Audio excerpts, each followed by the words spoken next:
My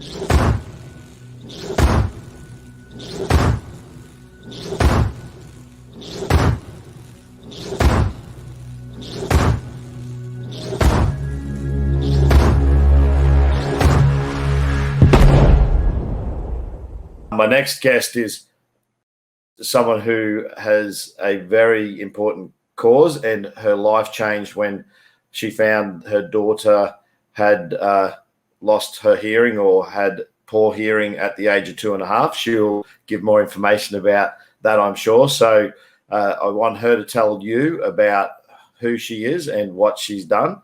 So I won't go all the way into it, but without further ado, I'd like to bring in Janice Lintz, who is joining us from the US as well this morning. So good evening to you, Janice. Good morning. It's 6:40 in the morning here. Nice to meet you. Nice to meet you too. So I'll just throw up your website so people can take a look. So you are the CEO of Hearing Access and Innovation, Inc. In the US. And you, more or less, with a lot of people, I talk about their passions. So People with a Passion is the main platform here. So this is actually a branch of my podcast, People with a Passion. Be My Guest is the live stream. So you've fallen into this cause. When you started your journey out of university or college in the US, I imagine you never anticipated that this was the journey that your life would actually take. You know, it's interesting because I went to law school after in the United States. We have college for 4 years, and then I received my Juris Doctorate, or what we call a law degree, 3 years later. And when I went to law school, I thought I went to law school with the auspicious goals of trying to change the world. I had no idea this is what I was going to enter, but I think things happen in your life, like you were just discussing the pandemic. And it's what ends up defining you as a person. And so it's not what happens to you, it's what you do with the situation. And, you know, you're given no choice. So that's what happened. My daughter, we discovered my daughter had a hearing loss. And once I settled what happened to her, immediately after the doctor diagnosed her, the doctor said there were special schools for her. And that was not really the world I wanted to live in. And so I decided it was easier to change the world than to change my standards.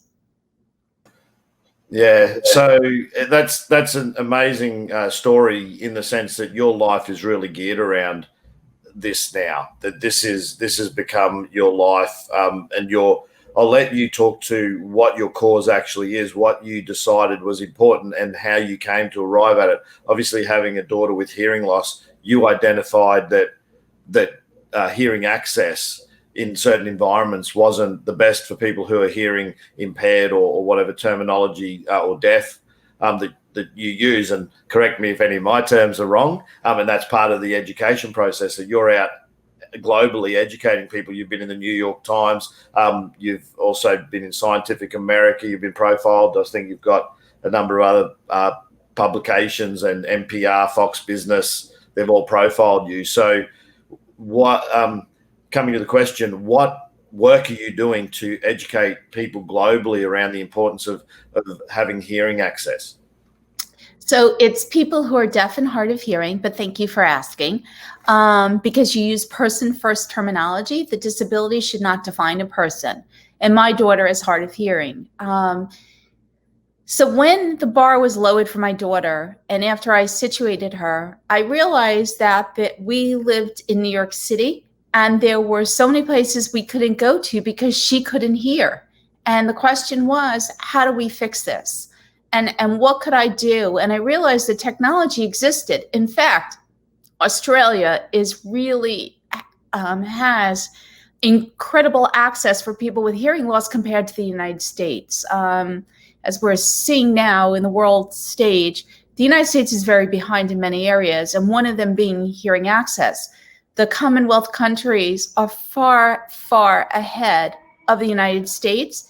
And so as you noted in my little label underneath my video, I'm a traveler. And as our family traveled around the world, I saw access in place. And what I didn't understand was why the United States had it or other countries didn't. And so I decided while I traveled, because I'm now at 194 countries, territories, and unrecognized nations, which is my second passion, I was going to track global access and piece it together. And so what I created was a three-pronged approach to how to reach people who are deaf and hard of hearing. It's a spectrum. And I felt that things had not changed because nobody was tracking global best practices. No one was piecing it together. Nobody had any understanding of, in the United States, a term called effective access, which is in the Americans with Disabilities Act. Nobody had any idea what that meant. They relied on vendors sell what's easiest to install and generates the highest profit, not what can secure them the contract, not what was best for the end user. And my goal was to remind people that disability rights was about the end user, not about generating profit. And when you focus on the end user, you generate more profit. And so that's what I said about working on and tracking global best practices and figuring out how to change the entire platform for people with hearing loss. And I've been quite successful with that. So when we first connected, you actually indicated that you were meant to come here to Australia, and you've probably been here if you've been to 190 different countries and unlisted, countries, I suppose, or places. The fires stopped you from coming here to Australia, but what was the reasoning behind your trip? And what I'll do is I'll throw up your website and just scroll through it. But when we first connected, you were asking me that you wanted to find out from Australians where they're seeing the hearing access symbols and logos here in our country. So do you want to speak to that and the trip that didn't happen and what the importance of that trip was going to be? Yes. So I was in Australia for 18 hours. So technically on my list, I got to tick the box, but clearly 18 hours in Australia is like a joke, right? You know, I got to take the ferry in Sydney. I got to play with the koala bears, but see the opera house, but that was it. And just not a sufficient trip. I had intended in January to come, but because the fires deemed it wasn't safe and had to reschedule. I had been in the Pacific Ocean area and Palau, the Marshall Islands, Federated States of Micronesia. And it was just one of those trips that literally I kept having to repivot. If you want to know about how to pivot in a pandemic, become a traveler, because nothing ever happens. I couldn't go to the Philippines because they had volcano issues. The pandemic kept changing what countries I could go in and out of, and my trip kept changing. And you learn very quickly how to pivot. But one of the goals of my coming to Australia was to see what access Australia has and to photograph it. So one of the things that I do to leverage change is I document the hearing access in other countries. And if you scroll down this website, you'll see photos across a strip right here, successes. Oops, sorry, there you go. So you'll see right there photographs of where you can see the ear symbol, but you can see where its location. It's not just about photographing the sign, but where the success is in various locations. And these are like in banks, Disney World, New York City Taxi. And what I do is by photographing that, people don't seem to understand if you put it on a list and say, oh, it's in this bank or it's this ferry. They need to see it. And so they need to see the sign within the context of the space so they can understand how the access is used. And so while I travel, I take those photographs. And then I have another website. This is my business website, but JaniceLintz.com is my advocacy site. And I have a place under hearing access called Tools to Use, where I do advocacy work. And one of the things that I worked on is affecting change in passenger ferries, rail cars, and airports. And I use in those documents the photographs of the access I've seen in other countries and say, if it's in this country, like, for example, for the airports, it's in Russia, it's in Turkey, it's in England, it's in Hong Kong, it's in the Netherlands. Why is it not in the US? Because one of the biggest issues or problems people have is, okay, we need proof of concept. This technology will work, right? And those proof of concepts are, one, delay tactics, costly and timely, right? And so if I can short circuit these proof of concepts by saying, okay, if all these countries have the access, right, that's proof of concept. Now let's just install.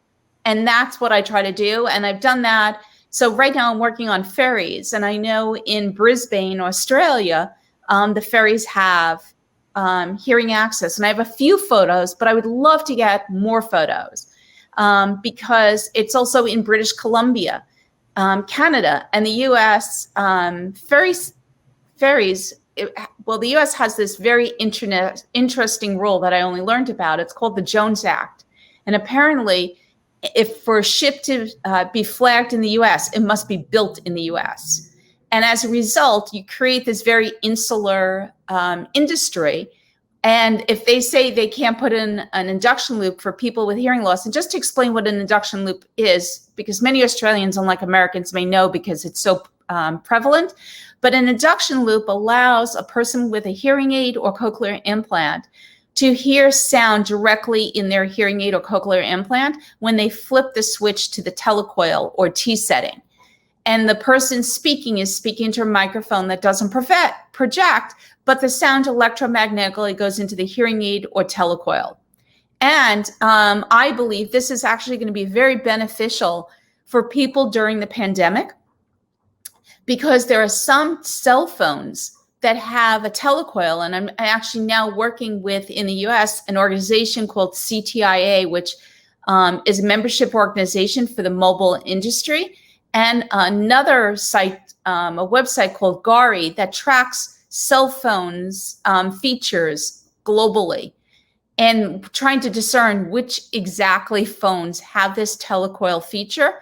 But for example, if you're in, let's say, a bank, right, and there's plexiglass across because of the pandemic now, right?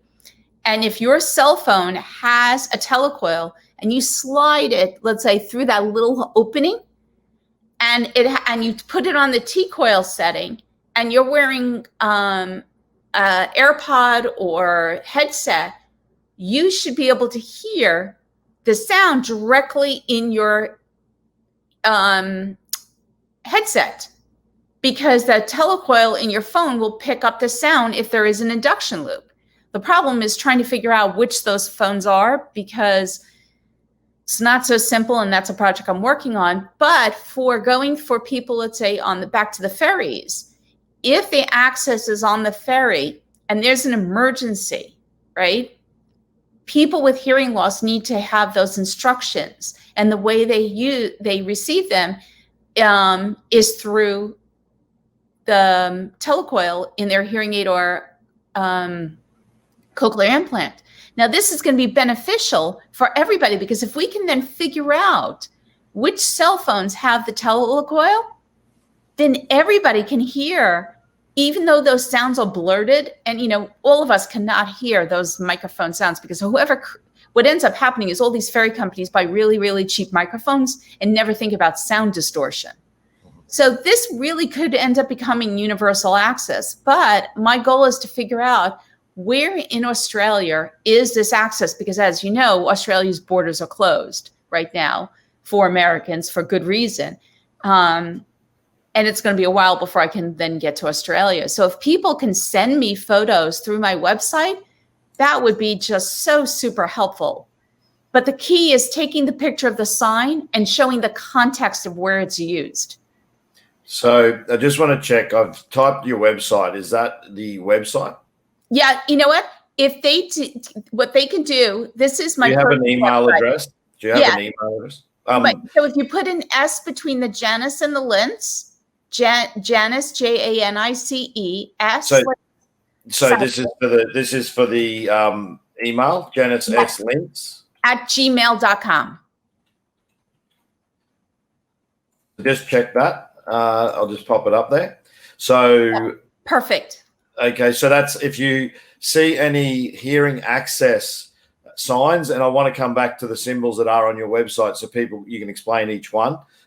If people see the symbols, you're trying to collate, find out, or build, I guess, more or less a database to see where these people are already applying this here and in other countries. Also, so you can advocate in the US, because I guess your big your big question is if there, why not here? Do I get that understanding? Exactly. And actually, I work all over the world. So I actually contributed to comments for when Australia was trying to create captioning standards. I submitted comments based on what we were doing here in the US. My whole theory is access is either effective or it's not. One country should not have it better than another country's. And if one country is doing it right or figured out something, let's share that information globally. So globally, as we've seen from the pandemic, we are really one amorphous world. And one country, I should say, should not control access. One company should not control access. An industry should not control access, because that's what keeps people with disabilities down, unemployed. And so my goal is to create a global best practice standard for people with hearing loss. And I've been very instrumental in doing that and working in many countries around the world, working with prime ministers, heads of state, royalty, and companies. Because if you work with a global corporation, right, and you get the access in one place. So for example, right now, Apple, has, or Disney World, I should say, has the access they had it in Hong Kong. For some reason, they didn't have it in the United States. And when I showed them the photos of the access in Hong Kong, they added it to the United States. Apple had the access in the UK, not in the United States. Now they have it in the United States. And then I've done it in the reverse as well. Okay, you have it here. Why don't you have it in the other country? Or when I worked, for example, in Greece with their opera house and library that they were being built by the Stravinas Foundation, I showed them photos of the opera house in Oslo, Norway. And I said, okay, it's in the Oslo, Norway opera house. Why don't you have it in Greece? And so then, okay, now Greece adds the access. Now, when another country is building a major library or opera house, they can take two examples and have proof of concept. And so I'm creating this database and library of photos to really help shorten the time lag of proof of concept. And I will even get the drawings from a successful project. So one of the photos that's on my website is of the taxis. I saw the induction loops in London, got the drawings from London, and brought that to the US. And now if Japan was looking at this, I send them the drawings, right? Because now you have two countries that have the access in the taxis. Nissan built the taxis in the United States. So why is Nissan, a Japanese company, not having the access in the taxis in Japan? Is it an oversight, do you think, or is it actually financial, or have you got to the bottom of why you can have an international global company where you'd think that there would be a standard applied across the board, but you find that in some countries that they have certain access in place and then in other countries they don't? Have you sort of worked out why that actually happens and what decisions are being made on the ground that would say them that? Is it just that they've got people advocating for that in those countries? Yes, it's fascinating. I think it's not done with a nefarious attitude most of the time, sometimes potentially, but it's because where hearing access falls. So instead of having one department that is handling it, it's siloed in different sections within a company. And a lot of times when the access is added, so for an example, Apple's situation at the time, I don't know what's happening now, but the access was added as part of construction or a compliance issue, right? So to open up your doors, you need to have certain things built to get your certificate of occupancy. And so one of the things in the UK was you need to have the hearing access, the induction loops. So when that falls under a compliance or construction issue, rather than be coordinated with a disability access issue, and many times for a lot of companies, disability access falls, they think of it in terms of their employees, so it falls under human resources. Well, the human resources person is not communicating with the construction company, and so it's siloed out. There's no disability or access coordinator. And even when there is a disability or access coordinator, sometimes the access is still siloed and the construction is not communicating. Now, I'm hoping in some companies they are starting to rectify this, but I'm still seeing this. So you see, for example, in the US, there's a company called Walgreens, and they have one of their subdivisions. You know, you also have problems with subdivisions. Walgreens is owned by, and Boots Pharmacy in the UK are the same company. Boots Pharmacy has it, but not Walgreens. Is it because they're different subdivisions and there's no overarching umbrella to connect these companies? I'm not sure. I'm working through that problem now, but it's a huge issue.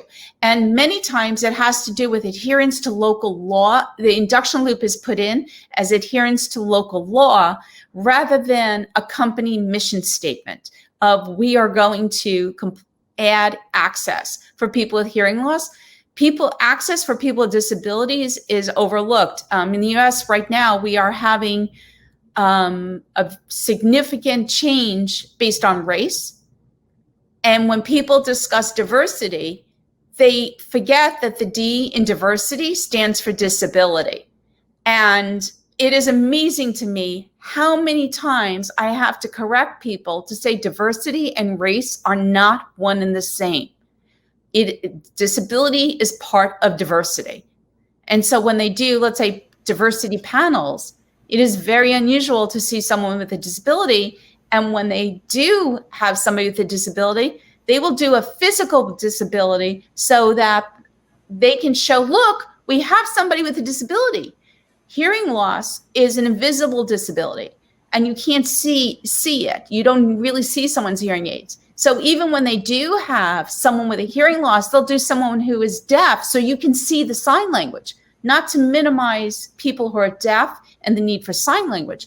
But it is very unusual to see someone who's hard of hearing because they really want to put somebody up and say, look what we've done.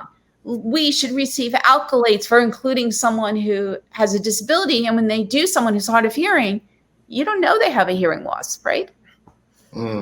So I want to go to, I brought up your website there. We did scroll down and show images earlier. A little bit hard to see on, I imagine, those on mobile devices. However, I do want to talk to the symbols. So you've got your here or your ear, and you've got OC, and you've got what looks to be sign. So do you want to explain the symbols that people need to look for to send to you via that email, which I posted a moment ago, which I'll put up there again, that you want these images. So you're basically looking for certain logos that are appearing in certain places from all around the world. And we're speaking here today. You're in the US and I'm Australia. So you had hoped to get to Australia, just for those who are joining us, and spend more time here.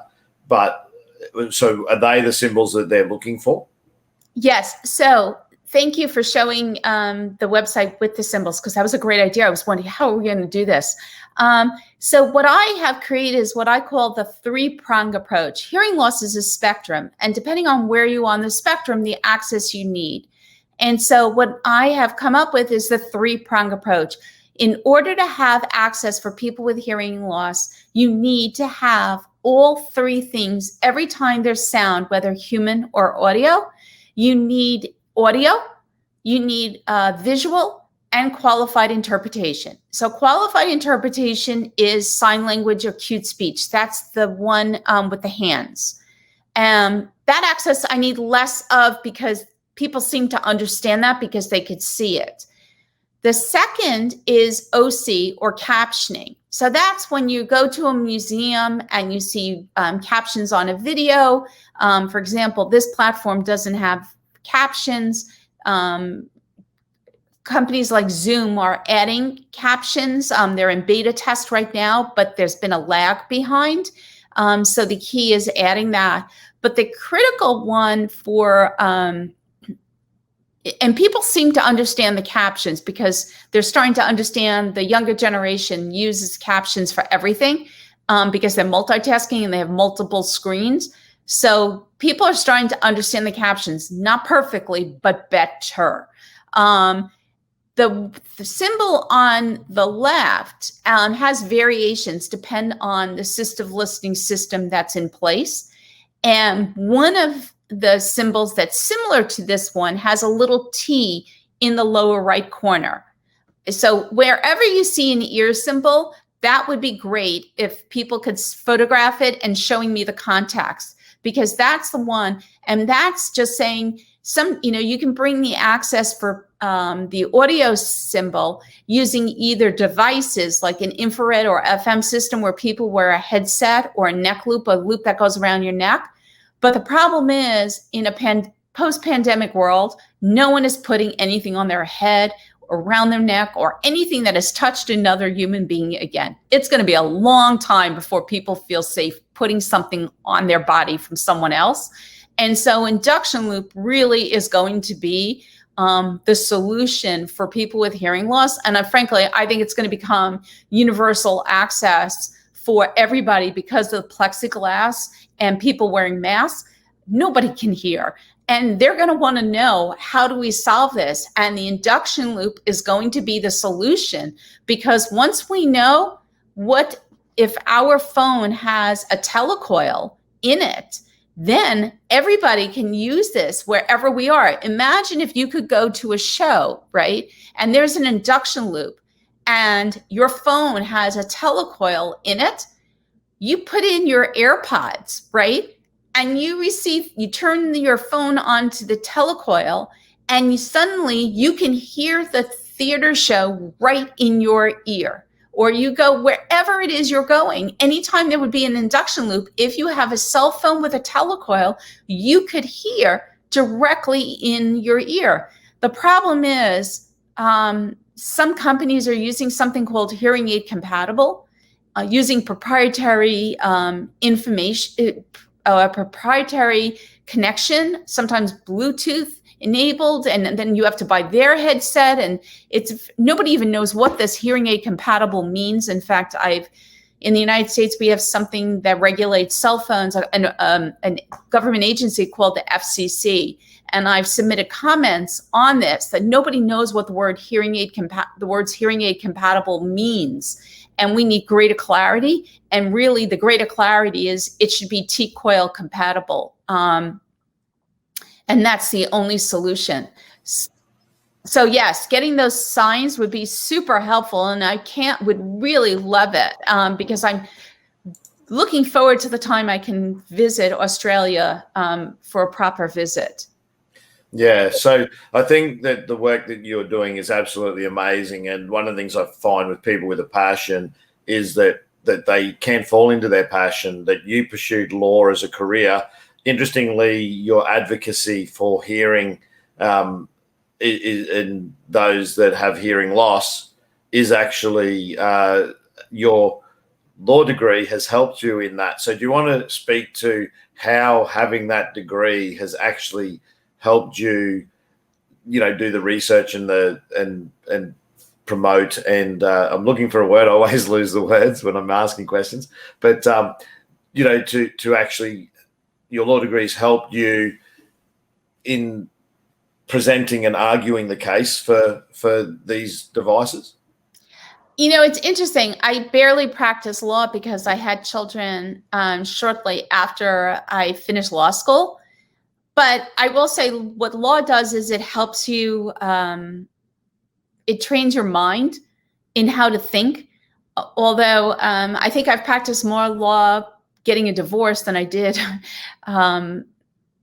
actually as a lawyer. The one thing that it does do is it helps give me credibility when I speak to people. Once people know I'm an attorney, they take me a little bit more seriously. And I've learned to really document And I'm not sure it's my personal experience or my law degree, because it's hard to distinguish at this point, but I'm very good at documenting, connecting dots, and paper trailing.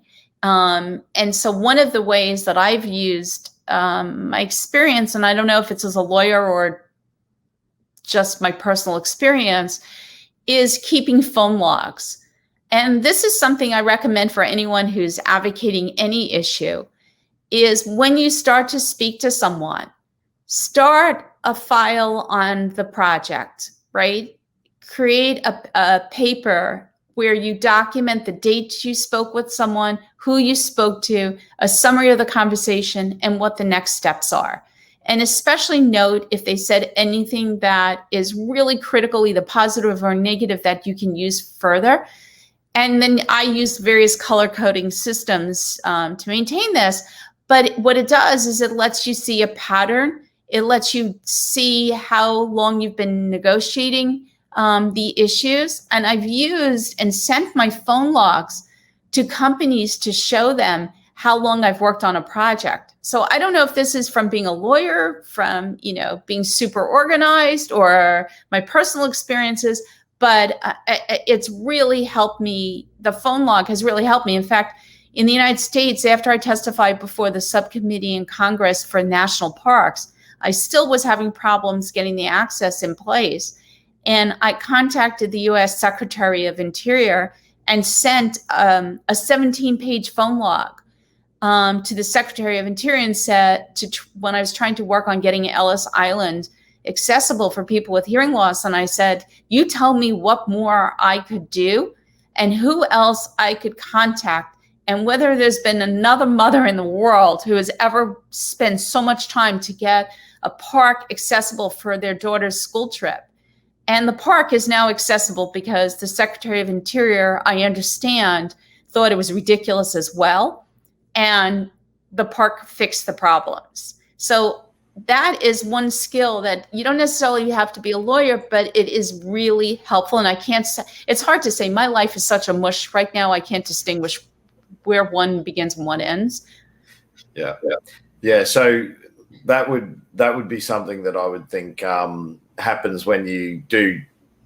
One thing I find is people often fall into their passions and or a cause when something's adversely affected their life. And in your case, it wasn't so much, you recognized that your daughter was going to face challenges, and you started to understand that the world isn't a place that accommodates certain people with disabilities, and yet the technology's there. So I guess it's one of those things. It's like, well, if it's there and we can make and improve other people's lives who are already facing, a medical adversity because she was born with or had hearing loss at a young age, why wouldn't you? I think that's probably the question that's there. If the technology exists, why would you not do it? And I think you sort of addressed that tonight or today in your neck of the woods by saying that it's not necessarily intentional that it's forgotten. It's just people aren't thinking that way, and that having people like yourself who advocate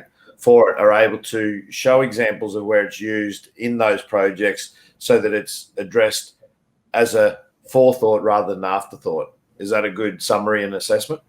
Yes, I would say, anecdotally, that's about 5% of people who do it nefariously.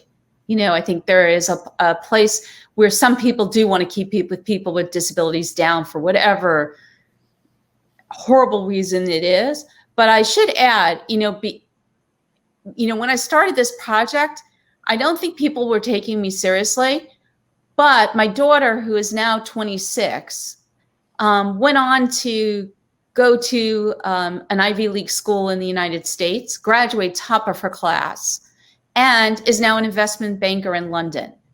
And I think when people understand where my daughter went from having the access, that also helps for people to understand, like, no, this isn't some aspirational goal, feel-good project. This actually works.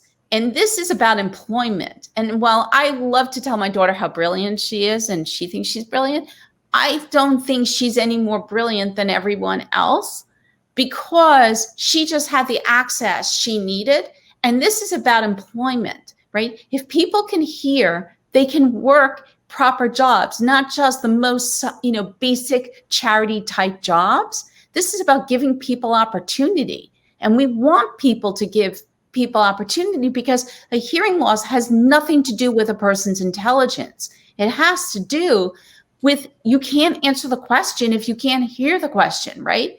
Mm-hmm. And if you're deaf and someone's not signing to you, you don't know what they're saying. So how could you respond appropriately, right? But if you put the access in place, the person can respond correctly, right? Like if I just said to you, Craig, I just said something, and you say, oh, I'm sorry, I didn't hear you, right? You're not trying to be rude. Mm-hmm. But if you could suddenly hear, you'd respond. Same for people with hearing loss. There's a disconnect between what the person is saying and what the person is able to hear. And when you close that disconnect, it's critical. And, museums, for example, art, theater is absolutely critical to people for people's critical thinking, right? When there have been studies done where it shows there's a connection between art and critical thinking, working your way through understanding an art piece. Well, people need to hear that. They need to be able to go to tours. And imagine every time a child goes on a school trip and they can't hear something because the access isn't in place and the teacher is lazy or doesn't know what to do because they've got all these other kids and they can't just solve this problem and ignore the other children. When the access is already in place, that child doesn't also have to ask for help from the teacher. And that's what's great about this induction loop. It empowers the person with a hearing loss. There's no asking for a device. The person just flips the switch on their hearing aid or cochlear implant, and they can hear. So when a child's on a school trip, there's no asking for help. It's, oh, there's the symbol, boom, okay, I'm good to go. And that's what we want. No one wants to have to ask permission to hear. And my goal is to stop that asking permission to hear, because every time you do, first off, the people who work there never know what they have. I was in one museum in New York at the Morgan Library, and the sign was right above the person's head showing the access was there. And the woman is arguing with me, the museum doesn't have access. And I'm explaining, well, then why'd they put the symbol up, right? I don't know, right? And we've all encountered this one person who you just are exasperated. And I knew the museum had it because I actually worked with the museum to implement it. But they didn't use the assistive listening system with the induction loop. They used the infrared or FM, I don't remember which one, and I had to get a device. So forgetting about the pandemic issues of touching a device now, but then I had to ask permission to hear and work with this person who it was so incompetent due to lack of training. And then she says, well, come back the next day. Well, let's say you're visiting from Australia. There is no next day, right? This is your one and done. You're in the museum. You're not coming back. Well, this was an important museum to see. Because, by the way, the Morgan Library has the most incredible library. If you ever come to New York to see it, it's the JP Morgan's home. It's beautiful, but you want to be able to hear the tour. And you can't when you have to ask permission. And so my goal is to connect all these dots around the world. And you would be surprised. A lot of these projects are one-off projects, and you don't know why the access. I was in Nigeria, and an elevator in the Abuja Sheraton had an induction loop in the elevator. I didn't see induction loops anywhere else in Nigeria except this one elevator. Not to say it doesn't exist, but this was my only thing. I mean, it was random. Now, I suspect it's because Nigeria was a former, Commonwealth, and the company that they used was probably a supplier from the UK. And so that company who puts induction loops in elevators in the UK put it in this project, right? Somewhere there was some connection to the UK. But if you can take that elevator access for people to test it, see how it works, and then add it to other museums, then you just created access within a country. Mm-hmm. Right? I have a question around education. Is this something that could easily be implemented in the classroom, or is implemented in the classroom for teachers who may be able to speak into or have microphones that then people with hearing loss could actually connect to? Yes, and it is in certain classrooms. You see it in universities. University of Iowa has it. Brown University has it. There are major universities around and schools, but this would be something that would be great in classroom settings in pandemic. As if people are building these little plexiglass walls around the students, imagine if you took your phone, right? If you had an induction loop and you figured out which phone has this telecoil, right? And the kids all have a phone, and that's a big ask because not every child has a phone. But if you could use that to connect or reach it, or if Apple would add a telecoil to the AirPods, right, then the AirPods would automatically pick up the signal. But that's getting Apple to add the telecoil to their AirPods rather than use proprietary technology. And that's the biggest issue, is getting companies to stop using proprietary technology and using a telecoil. While they think for companies that it's better, perhaps, but then what happens is every time you change your hearing aids or your cell phone, or they change technology, we see this with output jacks, right? Every time you change your computer, you have to buy all new cords. And even like now, I bought a new cell phone and a new laptop the same year. And my phone is a USB and my laptop is a USB-C. And they don't talk to each other, and I have to buy a new cord. Well, now imagine that with a hearing aid and needing to buy new hearing aid and new cell phone every time you change one. That's a pretty costly expense. And telecoil the advantage of it is it doesn't burn through battery the way Bluetooth does, and there are no connectivity issues. You know how sometimes you can't connect your Bluetooth? Not with it, because this is a telecoil is through electromagnetic, it always connects. And in an emergency situation, people with hearing loss need to know that it automatically connects. Yeah. It's something that you've certainly educated me, and hopefully those that have tuned in or will tune in later. I really appreciate you giving your time. I did have a comment a little bit earlier from Cheryl Bakery. I just put it up, who actually says she works in a law firm. And she said, when you're talking about your legal documentation and recording everything, that comment came in from one of the audience tonight. So shout out to Cheryl. Thanks for your comment. Yeah. So you obviously resonated with her when you were talking about the importance of recording conversations you have with people. It's something she obviously sees in the law firm that she's in. So I really do appreciate it. I'll quickly throw up your email address again so people can have a look. So what is being asked of people is that they can go and look for the symbol or these symbols, particularly this symbol with a T, and an email, take a photo of it if you're here in Australia, and send it through to Janice. She would really appreciate it, as she is trying to work out where in the world those symbols are to help, give people hearing access. There are other symbols there that also show hearing access. I wasn't fully aware. Probably you look for those when you are, part of the community where that is your disability, I guess. But to be educated on it tonight has been really amazing and insightful. So I really appreciate your time, Janice, in sharing that and your journey and your advocacy. And we didn't get all into the traveling, but with what you're doing, I know you had some phenomenal amount of, I don't know if it's frequent flyer points or whatever you've built up, but I'll let you finish. But tell us just a little bit about your passion for travel, how it came about, how much traveling miles you've probably done, and what awards you've received for how much traveling you've done. So just to add one little thing about the other topic, Yes. It's important to show with the symbol the context of the space, so I can not just a picture of the sign, but just where it is, because I know it's on the subways or what the metro, I'm not sure what it's called in Australia. So that is super critical. And thank you. Yes. So I believe in never wasting a crisis ever. And after, and I always loved to travel. My grandmother loved to travel. I grew up in a family where everyone traveled.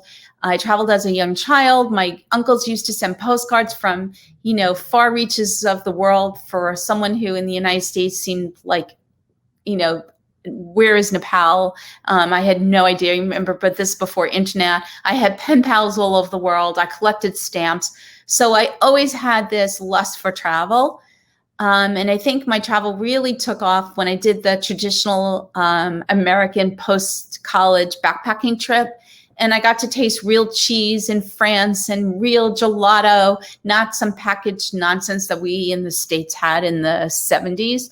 And I was like, I need to taste and eat real food from around the world. And I just loved it. So one of the ways I've been able to travel is from frequent flyer points. Now, this is something where America really has it much better than any other country in the world. When we take out credit cards, the credit card companies offer us these unbelievable sign-up bonuses where spend, let's say, $1,000 or $3,000 US and get anywhere from 50,000 to 100,000 points. And while other countries may have a couple of credit cards, we have a lot of them, and they're very competitive, and the bonuses are outrageous. So in about 5 years, I took out approximately 80 credit cards and earned almost 2.7 million miles in sign-up bonuses. And I've used those points to travel for free or close to free. And it's been just incredible. And I've been traveling my whole life. And for most of my life, I've really used frequent flyer points. Not every trip, but a lot. Sometimes the small hopper planes within a country. But I've learned to navigate the frequent flyer points to travel. And that's how I was named to the Points Guy Hall of Fame that you mentioned.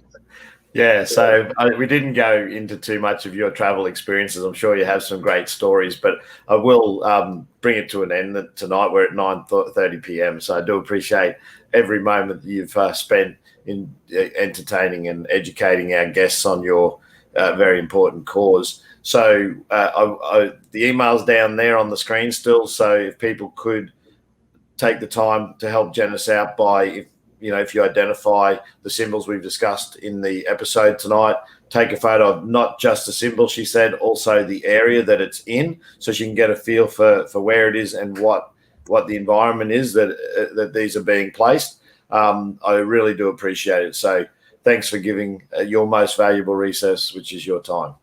No, thank you so much for having me. This is wonderful. And what it's funny, I couldn't come to Australia in January, but I've come to Australia through a podcast. So thank you.